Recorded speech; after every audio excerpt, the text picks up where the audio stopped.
एखन अहाँ सब सुन रहल छी प्यारे लाल जितेंद्र के।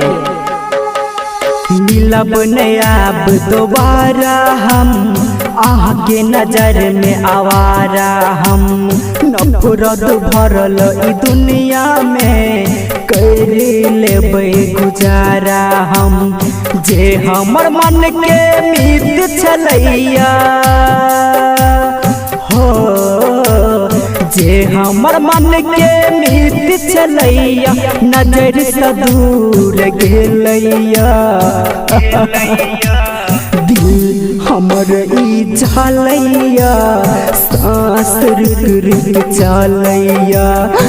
दिल हमर ई झलैया सांस रुक रुक चलैया।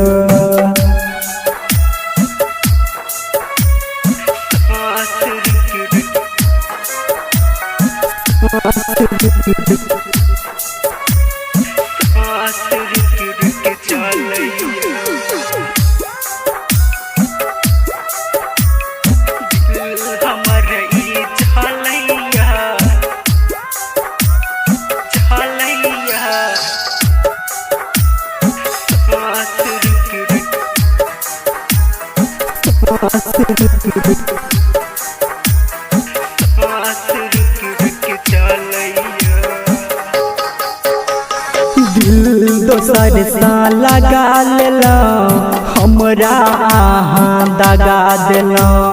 पहले कहे छल बाबू सोना अब हमरा भगा देला।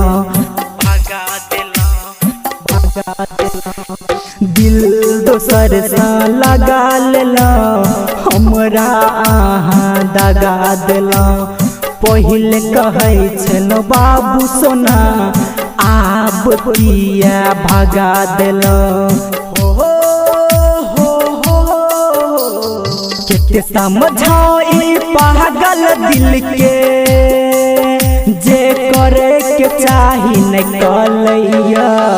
दिल हमर ई झलैया सांस रुक रुक चलैया। दिल हमर ई झलैया सांस रुक रुक चलैया।